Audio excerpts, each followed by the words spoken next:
조선시대의 평민 여성이 왕을 직접 만났다면 믿으시겠어요?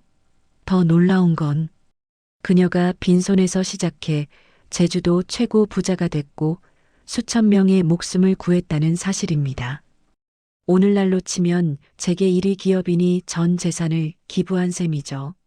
상업을 천하게 여기던 그 시대에 여성이라는 한계를 뛰어넘어 돈의 가치를 깨달은 선구자가 있었습니다. 지금부터 조선 최초로 임금을 아련한 평민 여성 김만덕의 파란만장한 인생 이야기를 들려드리겠습니다. 김만덕에 관한 최초 기록은 정조 20년 조선왕 조실록에서 찾을 수 있습니다. 당시 조선 최변방 제주에서 기생신분으로 재산을 풀어 굶주리는 백성을 살린 여인, 이 짧은 문장 속에 그녀의 극적인 삶이 압축되어 있죠. 조선시대 평민, 그것도 여성에 대한 기록을 찾는 건 거의 불가능에 가깝습니다. 하지만 만덕은 달랐습니다. 정조실록과 승정원일기 같은 공식 기록뿐 아니라 정약용과 박제가 등 당대 실학자들이 시와 문장으로 그녀를 기록했으니까요. 그녀의 일대기를 담은 만덕전만 해도 5편이나 됩니다. 이는 당시 만덕의 기부가 사회에 얼마나 큰 파장을 일으켰는지 보여주는 증거죠. 덕분에 수많은 조선 여인이 이름 없이 역사에서 사라진 것과 달리 만덕은 자신의 삶을 당당히 역사의 한 페이지에 새길 수 있었습니다. 그 이야기는 최악의 흉년을 맞은 200년 전 제주에서 시작됩니다. 정조 19년 유니월 제주 목사 이우연은 조정에서 보낸 구호미를 기다리고 있었습니다.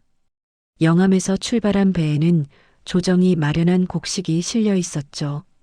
갑진대기근으로 기록되는 흉년 때문에 제주 목사는 조정에 구호미 9,000섬을 요청한 상태였습니다. 태풍이 강하게 불어 곡식이 짓밟혀 큰 피해를 입었습니다. 만약 쌀 9,000섬을 배로 실어 보내지 않으면 백성들은 모두 죽을 것입니다. 정조 16년부터 4년간 최악의 흉년이 제주를 휩쓸었고 매년 수천 명이 굶주림으로 목숨을 잃었습니다. 살아남은 사람들의 모습도 참혹했습니다. 법으로 금지된 말과 소를 훔쳐 잡아먹거나 차마 입에 담기 힘든 일들이 곳곳에서 벌어졌죠.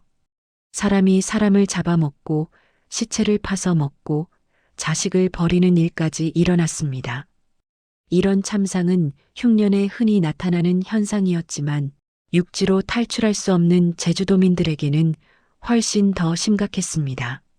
화산암으로 이뤄진 1000개의 관광지 제주도, 하지만 조선시대까지 제주는 사람이 살기 힘든 유배지였습니다.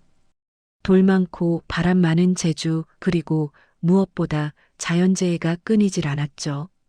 해일 피해가 주기적으로 발생했는데 그 위력은 하루아침에 마을 하나를 삼켜버릴 정도였습니다. 해일이 일어나 마을과 창고를 날려버렸고 하룻밤 사이 마을 전체를 덮쳤다는 기록이 남아있을 정도니까요. 한반도의 방파제라 불릴 만큼 많은 태풍도 여름부터 가을까지 제주를 괴롭혔습니다. 태풍이 일찍 오면 음력 5월에도 왔는데 이때는 보리가 익을 시기였죠. 한창 자라야 할 때 보리가 무거워지면 조금만 바람이 불어도 전부 쓰러져 버렸습니다. 척박한 자연환경 때문에 사람들이 하나둘 육지로 떠나기 시작했고 16세기에는 제주를 떠나 남해, 연안에 정착한 제주 주민이 1만여 명에 달할 정도로 인구 유출이 심각해졌습니다. 제주도 삶이 너무 힘들어서 도민들은 차라리 다른 곳으로 도망가려 했습니다. 도망갈 수 있는 유일한 방법은 배를 타고 빠져나가는 것뿐이었죠. 그러다 보니 인구가 크게 줄어들었습니다. 인구 감소로 제주의 방어력이 약해지자 조정에서는 제주도민의 육지 출입을 금지하는 출륙금지령까지 내렸습니다. 육지로 나가는 배들은 모두 출륙 허가서인 출륙증을 받아야 했고 관의 허락 없이는 단 한 발짝도 제주 밖으로 나갈 수 없었습니다. 발이 묶인 제주 주민들은 흉년이 들어도 육지처럼 형편이 나은 지역을 찾아 이동할 수조차 없었습니다. 제주도 전체가 거대한 감옥이나 다름없었죠. 구홈이 구천섬을 보내달라는 제주 목사의 장계가 조정에 도착했을 때 정조는 고민에 빠졌습니다. 섬 안에서 굶주리는 백성이 어찌 불쌍하지 않겠는가. 하지만 그의 전라도와 경상도도 흉년 피해가 극심해 제주 도민만 따로 걱정할 처지가 아니었습니다. 그럼에도 정조는 단호하게 전라도 강진, 해남, 장흥의 곡식을 마련하도록 지시했습니다. 정조 19년 유니월 드디어 구호미를 실은 배 12척이 영암을 출발했습니다. 아직 날씨가 좋지 않았지만 봄이 오기 전에 쌀이 도착해야 했죠. 하지만 그의 제주로 가는 길은 지독하게 험난했습니다. 배 12척 중 6척이 태풍을 만나 침몰했습니다. 제주는 최악의 상황으로 치달았죠.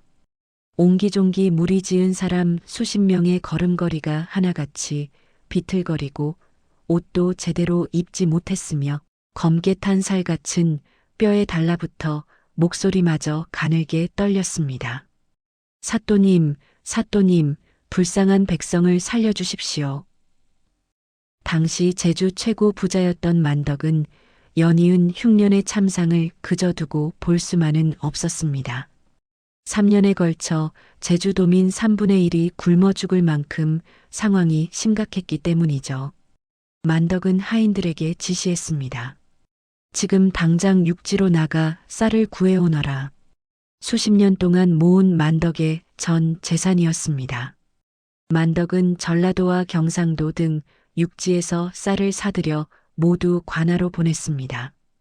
제주 목사가 상황을 보고하자 소문을 듣고 관아의 사람들이 구름처럼 모여들었습니다. 사람들은 우리를 살린 이가 만덕이라며 만덕의 은혜를 칭송했다고 기록되어 있습니다. 갑인년에도 살아남고 병인년에도 살아남았다는 제주 속담이 있는데요. 여기서 갑인년은 바로 1794년, 즉 정조 18년을 가리킵니다. 극심한 굶주림을 상징하는 고유명사가 될 정도로 200년 전 당시 흉년은 끔찍했습니다. 만덕은 그때 굶주리는 제주도민을 위해 자신의 전 재산을 내놓았던 것이죠.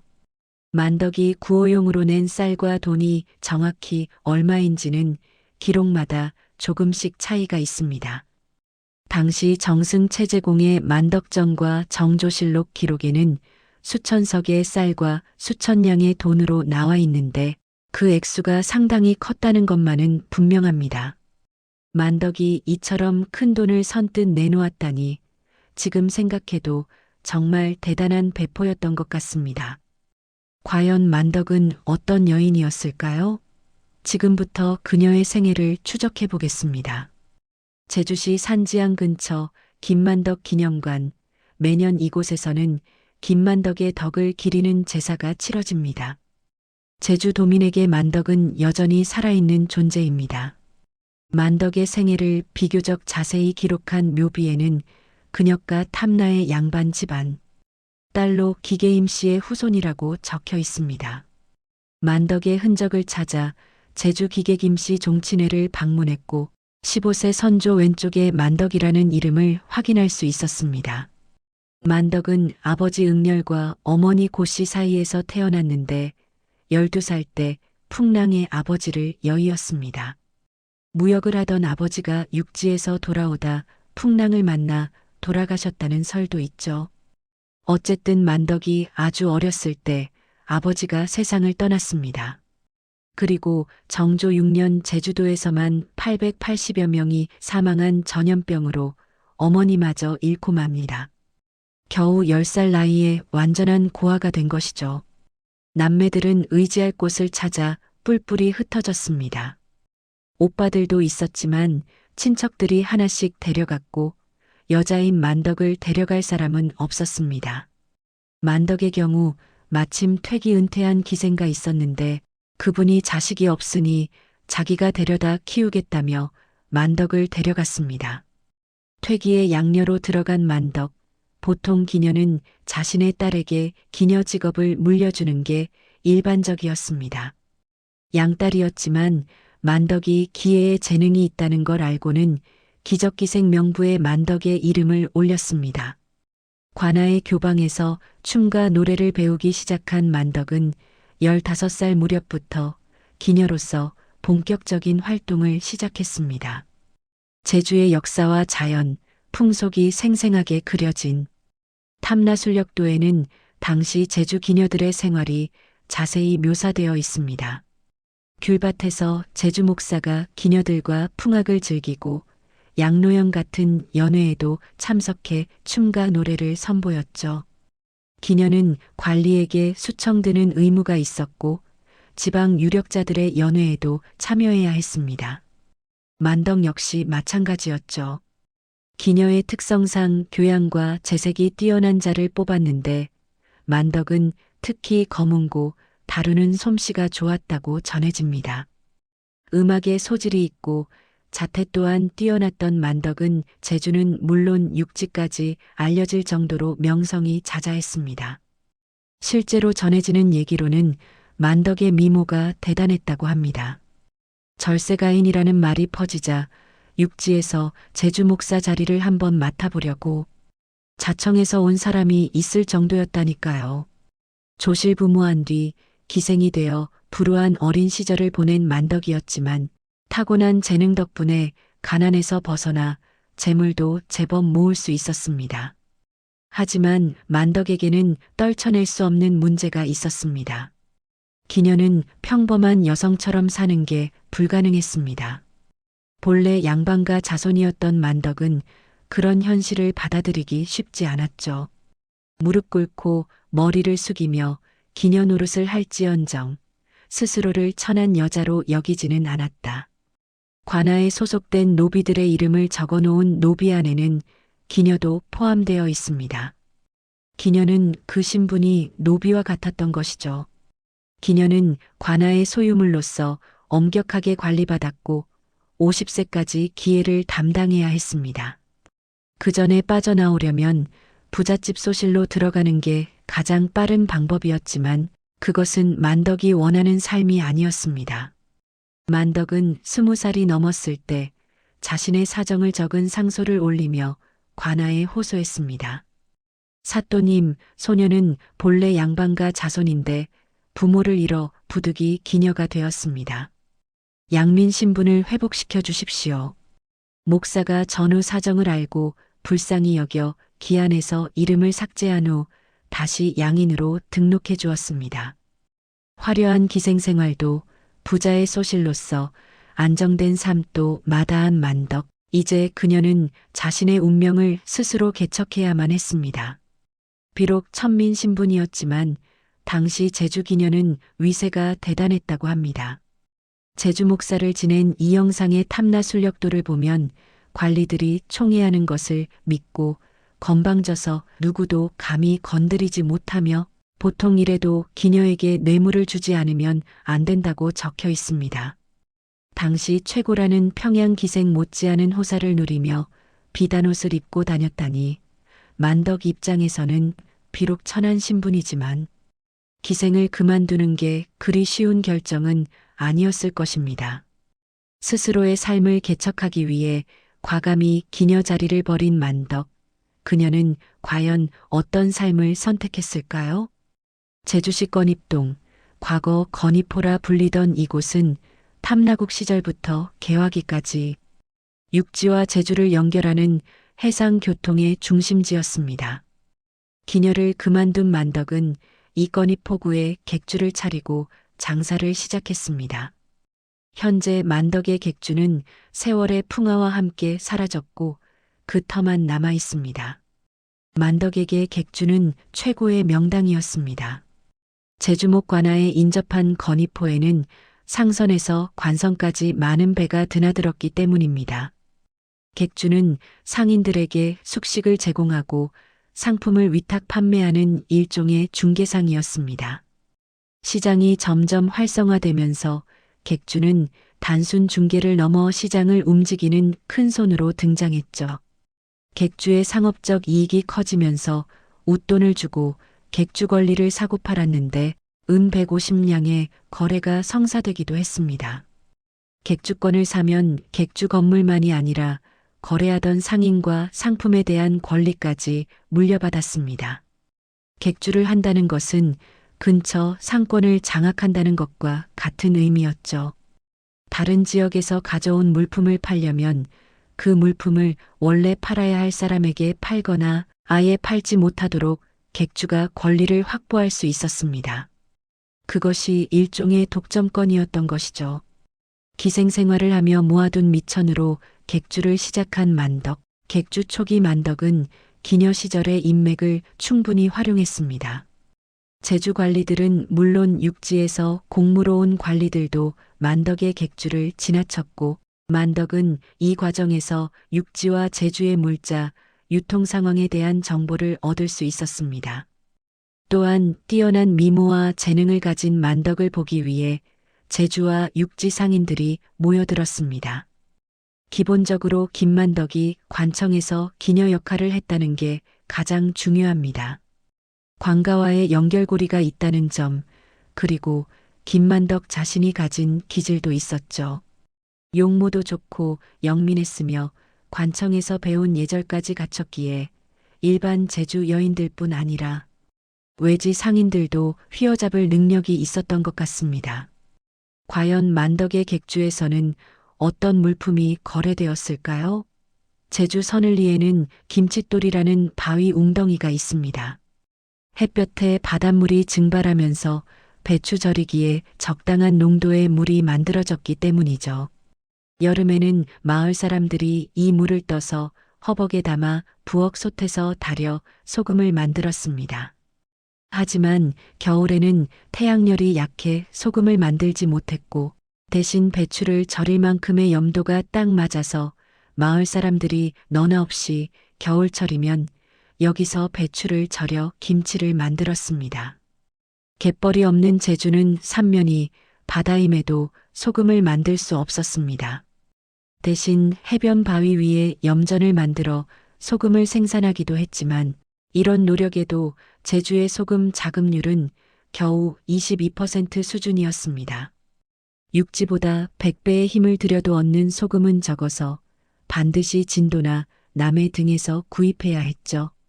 소금뿐 아니라 식량도 크게 부족했습니다. 현무암으로 이루어진 척박한 땅에서는 논농사가 거의 불가능했기 때문입니다. 만덕은 쌀과 소금 등 제주 생필품을 거래하기 시작했습니다. 쌀과 소금은 생필품이면서도 자급자족이 불가능한 절대적 교역 품목이었죠. 물건값은 후하게 사들이고 곡식은 싸게 판다. 값이 낮을 때 쌀을 넉넉히 사들였다가 봄이 되면 파는 식으로 물량을 조절했습니다. 건의포가 가장 중심이 되는 포구였기에 거기서 객주를 했다면 외부에서 반입되는 쌀에 대한 독점적 유통권도 장악하지 않았을까요? 그 과정에서 엄청난 매매 차익을 통해 부를 축적했다고 볼 수 있습니다. 쌀과 소금은 제주 특산물과 거래됐습니다. 제주는 농사에는 부적합한 곳이었지만 반면 전복이나 오징어 등 어느 지역보다 진귀한 특산물이 나는 섬이었습니다. 특히 미역은 제주 사람들에게 일종의 화폐와도 같았죠. 지금이야 미역을 양식하지만 조선시대 미역은 동남해 일부와 제주도에서만 채취할 수 있었습니다. 조선 백성 절반이 제주도 미역을 먹었다고 할 만큼 미역은 당시 제주 최고의 상품이었습니다.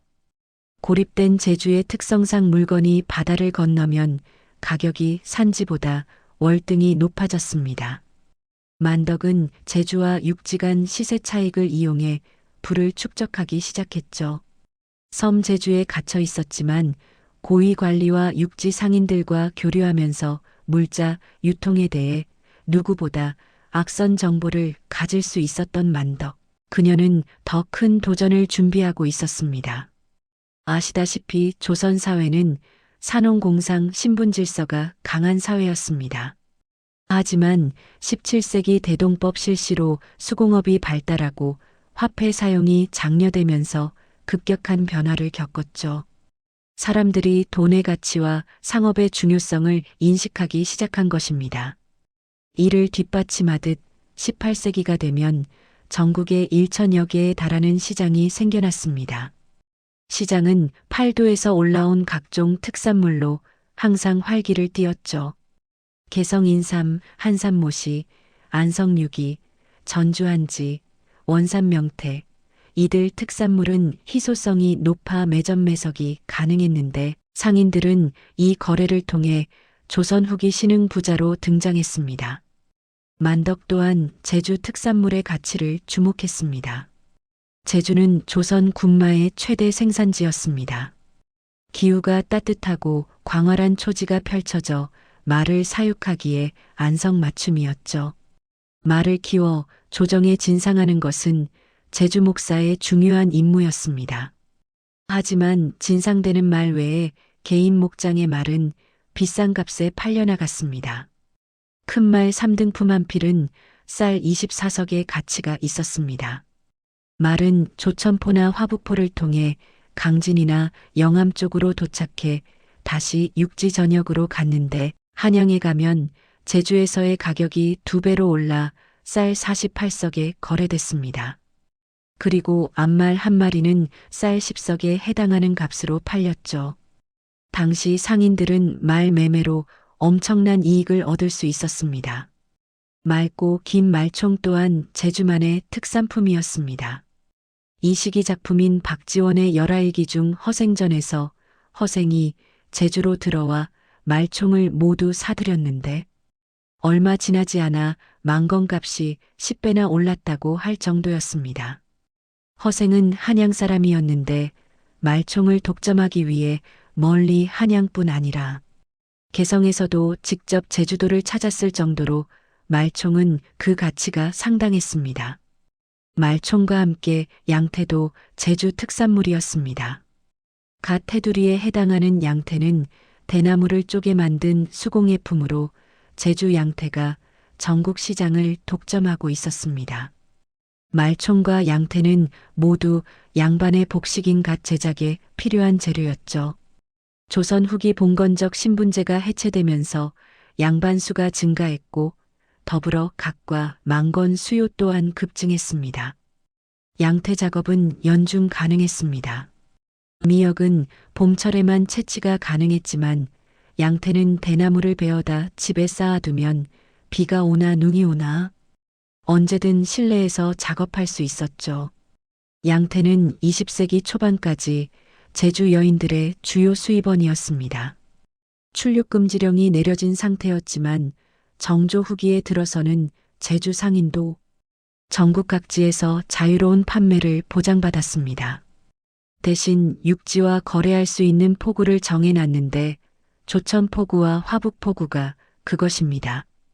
제주와 육지 간 교역이 활발해지자 자연스럽게 포구 정비와 확장이 이뤄졌습니다. 영조 때 제주 목사 김정의 지휘로 화북포구 일대 대규모 확장 공사가 진행됐죠. 포구는 비좁고 선박은 많다 보니 조그만 풍랑이나 바람만 불어도 뱃길이 부딪혀 파손되는 일이 많았습니다. 그래서 개인적인 피해가 크자 김정이 직접 그런 피해를 줄이기 위해 포구 공사를 재촉했고 목사 스스로 돌을 등에 지고 나르며 솔선수범했다고 합니다.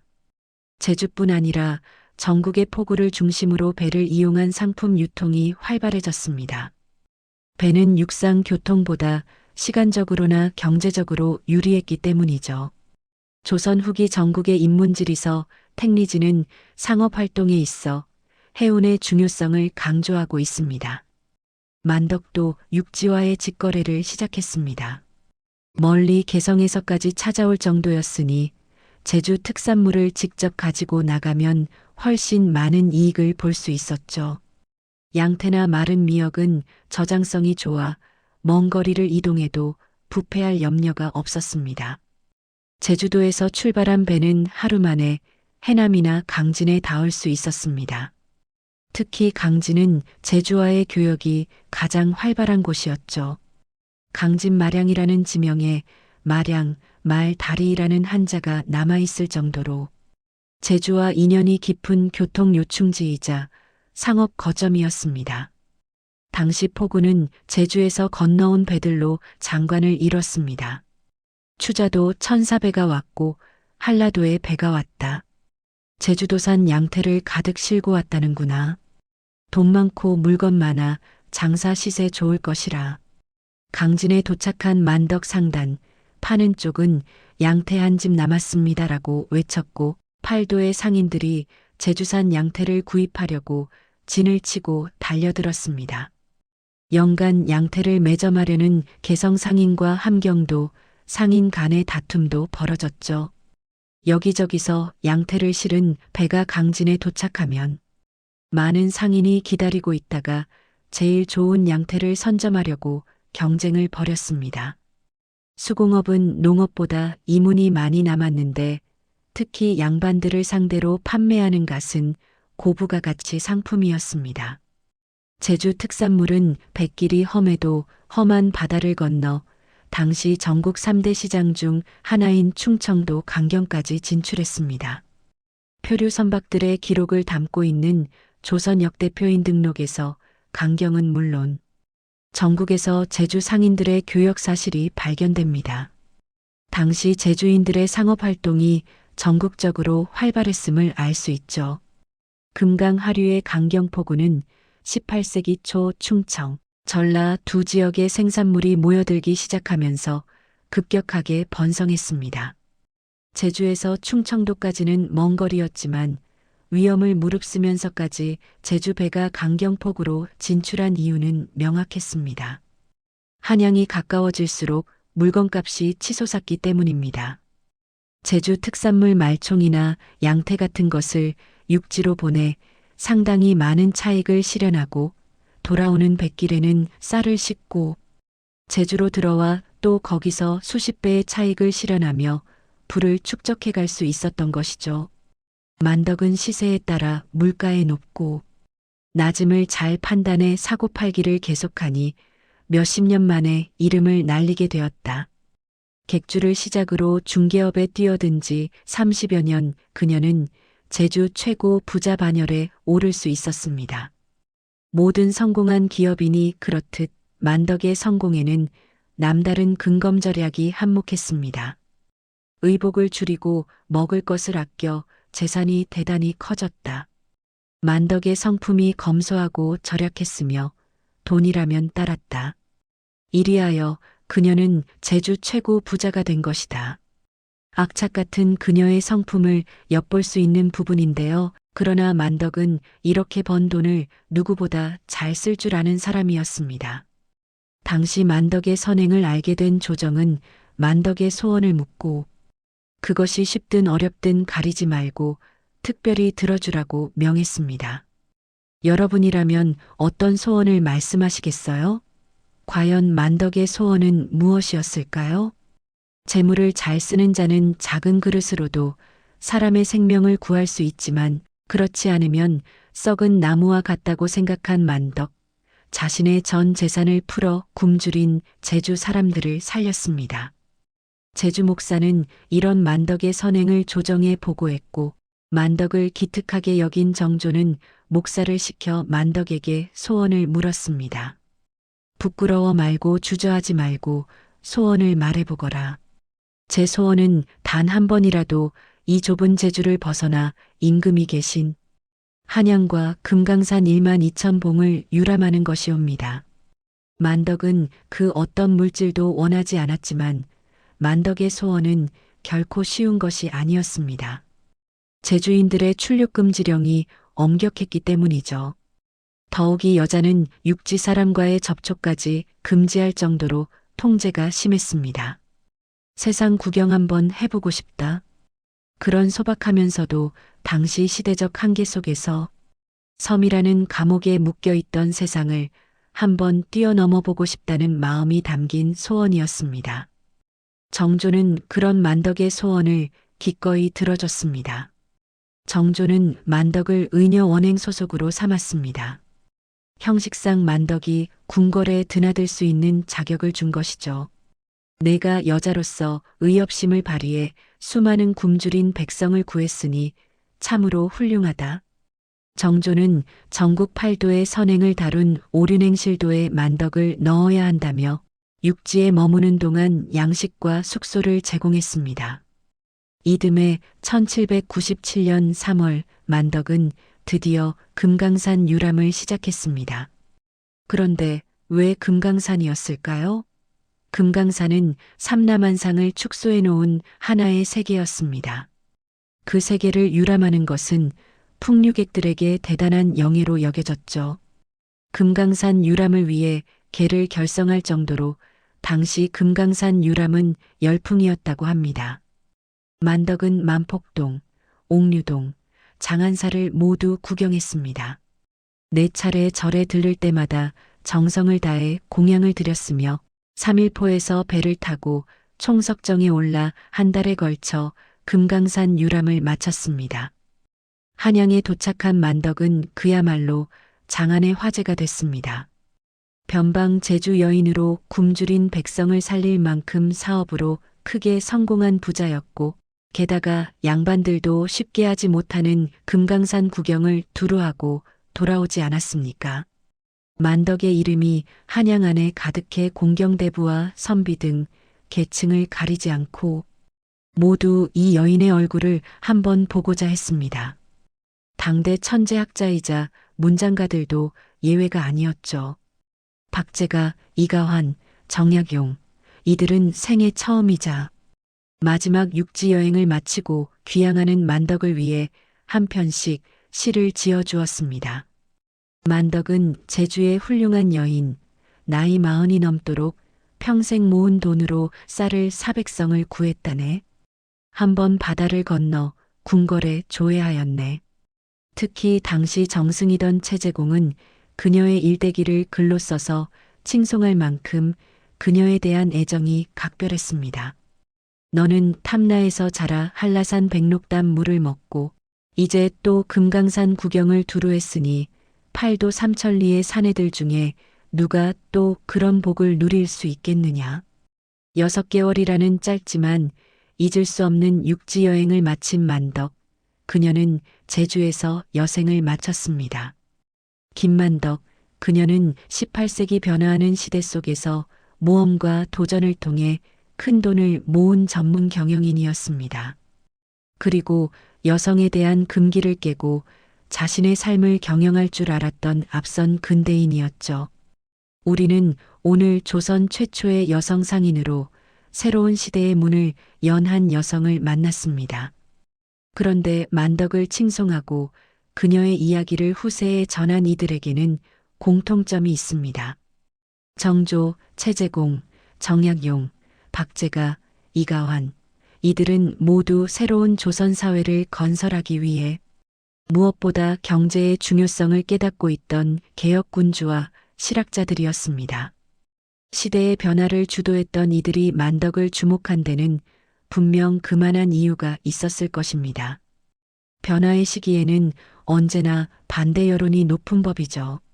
산업공상의 질서 속에서 여전히 상업에 대한 반대 여론이 만만치 않던 시대, 여론을 넘어서고 상업을 발달시키려면 좋은 모범이 필요했을 것입니다.